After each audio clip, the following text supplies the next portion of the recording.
So I'm waiting on my next appointment right now, but you have to check out this hold music from Uber Conference. It's hilarious.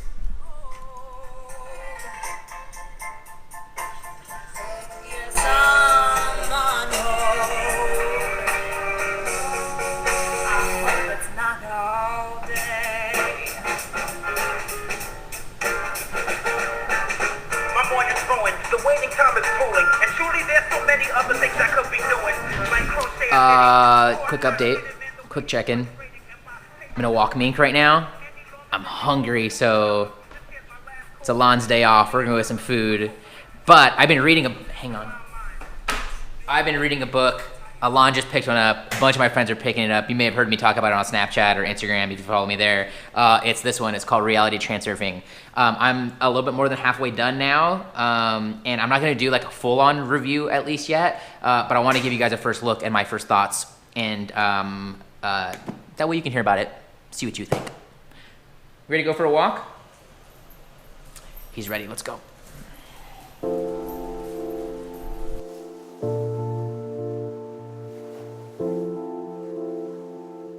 Mario just helped frame this shot right now, and his question was, are there more steps in 1 through 5? There are not that I know of. However, this is the complete book of transurfing. Most people in the past have gotten it like volume by volume though.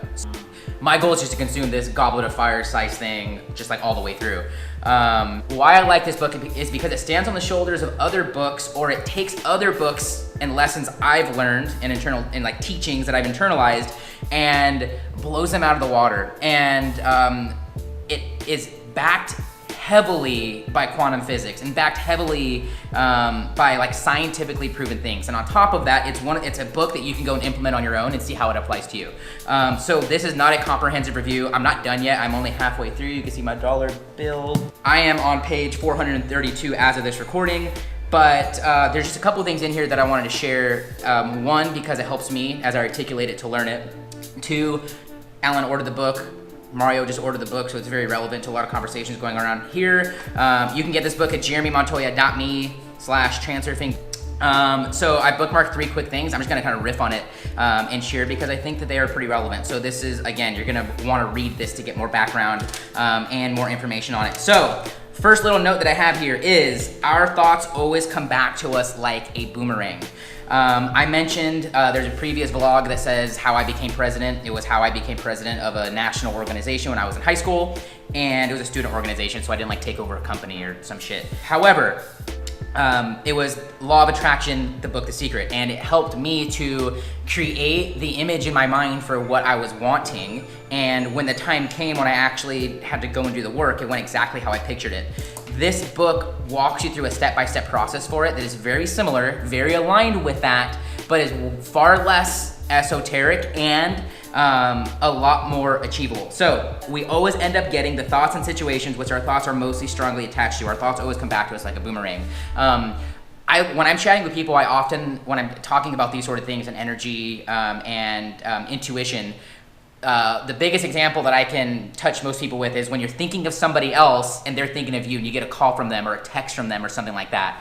It could be coincidence. I don't believe in a lot of things, but one thing I don't believe in is in coincidences personally. And I've had it happen far too many times, and I think everybody has their own experience of you're thinking of somebody, they hit you up a couple days later or right then, or they call you, you were thinking the same thought as your best friend or something like that. So that's like one small example of this. The other though, the bigger thing that I look at here is the question of like, what do you want in life? What's your goal? What I have learned is that when you focus on what you don't want, you will get that. And most people that I know and that I come across know exactly what they don't want, but they don't have a clear picture of what they do want. And by understanding what it is you do want and what a image from that day in your life of actually having that would look like, it's far easier for that thing to come to fruition. In the past, there was breaking the 4-minute mile, or nobody had broken that before. Finally, somebody did it. This was like back in like the 40s or 50s, and then everybody else became able to do it. Michael Phelps records, those are getting broken by a bunch of other people because it's possible. When you see it happen, I feel like it unlocks something in your mind. So, if your thoughts come back to like a boomerang, then what kind of boomerang are you wanting to come back to you? And this can stem from what your goals are. Okay, my goal is to do this thing, and here's what it looks like. That boomerang could come back to you. Alternatively, If you're thinking negatively, then that boomerang can come back too. And what transurfing has also been teaching me inside the book is that when you have those thoughts about other people, that will come back to you as well. Your subconscious doesn't delineate or differentiate your positive and negative thoughts and who they're directed at. It just hears them. And what you're feeling for others, your subconscious is really feeling for you.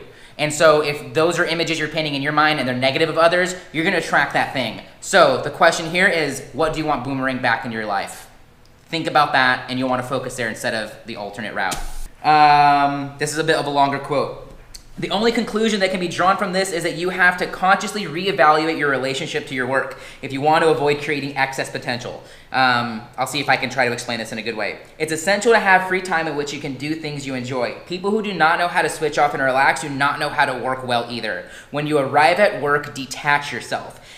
Give of your head and hands, but do not give away your heart. The work pendulum wants all the energy you can give it, but you did not come into the world simply to work for a pendulum. Pendulums are ideas. Ideas that stand to live and exist on their own and feed off of your energy. It's a basic concept that's explained in here, so you can read further about it. Your efficiency at work will be noticeably increased when you stop creating excess potential and free yourself from destructive pendulums. Have you ever felt in life like you wanted something so bad, but you couldn't have it? The more you tried, the more things you tried, and you became so attached to something that you almost felt like it was running away from you? That's what this is talking about here. I've been using this analogy a lot. Alan and I talked about it on our way to dinner, and I've been having this conversation with a few others because transurfing uses the analogy and it makes perfect sense. If you didn't know how to swim and you were thrown into a large body of water, what would you do? Most people would probably start flailing their hands. They would start suffering. They would start panicking. And when you panic, what happens? You lose all control and you end up drowning, typically. However, what you should do in that situation is relax. You'll float. And then the water can guide you to safety, or you can even use your hands to kind of get there. But it's the exact opposite of what we think we should do.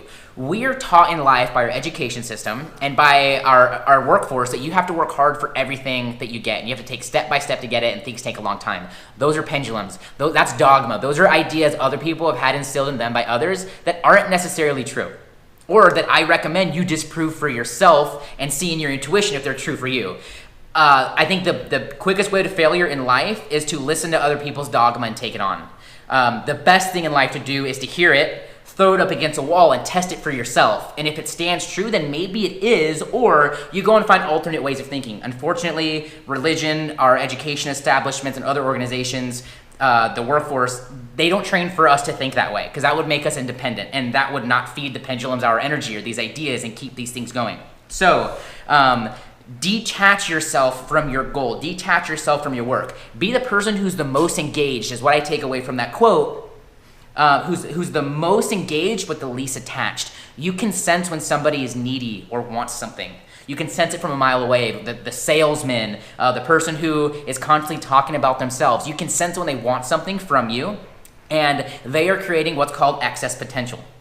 And that excess potential will only come back to harm you in the long run. So what you want to do is detach yourself from your work, learn how to relax and have that balance. Be the person who's the most engaged but the least attached. And from what I have found from implementing these things and internalizing it, throwing it up against a wall for myself and trying it, I find myself so much more at ease, people extremely more receptive to me and my ideas and selling themselves on it versus me doing that hard work. It's not manipulative. It is just understanding what it is you're wanting, understanding that there are balanced forces in the universe. For everything positive, there's an equal and opposite reaction and vice versa. You have to know that if you're going to exist in this. If that is true in quantum physics on the micro, then my view is, do you think it's, on the macro, do you think that's true to you on the micro? I personally found that it is. I try to apply that in everything that I do. Let's move on to the next one. Zinging right along here. All right, so I'm going to talk, I didn't plan on this one. However, if you are in a job right now, chances are you have some goals that you're trying to hit.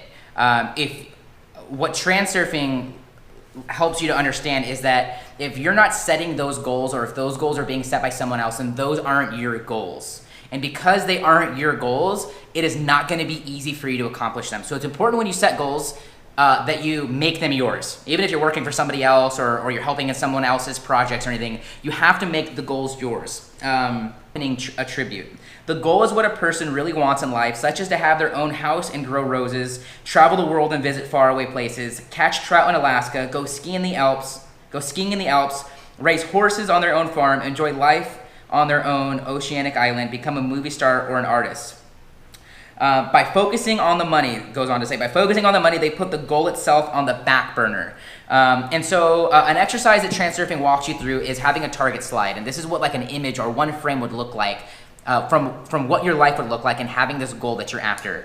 By focusing on the money, you're only creating more work for yourself. Instead of focusing on the money, focus on what the money is going to bring you. Is it a lifestyle? Is it an oceanic island? Is it some sort of vacation? Is it a thing? Is it health?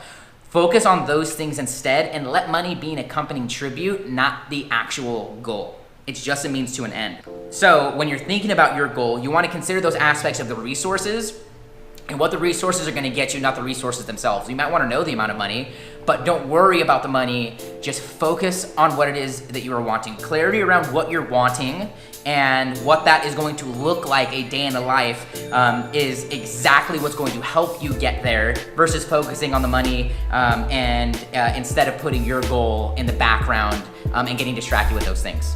So those are just a couple quick things that I am enjoying inside of this. Now this is the first like even informal book review that I've ever done. So if you like this, let me know in the comments. I would love to know. Maybe I'll do a more comprehensive review on this once I finish it.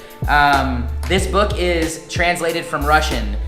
So there are some like janky audiobooks out there. There are some misspellings and things inside of here that don't sound right, but you can make sense of. But I think they've done a really good job of translating this from the author's perspective. With that said, my other goal for today is to go get some physical activity in.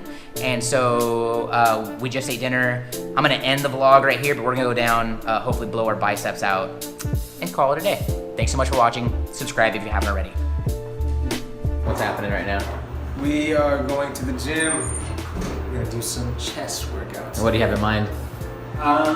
Some buffoonery.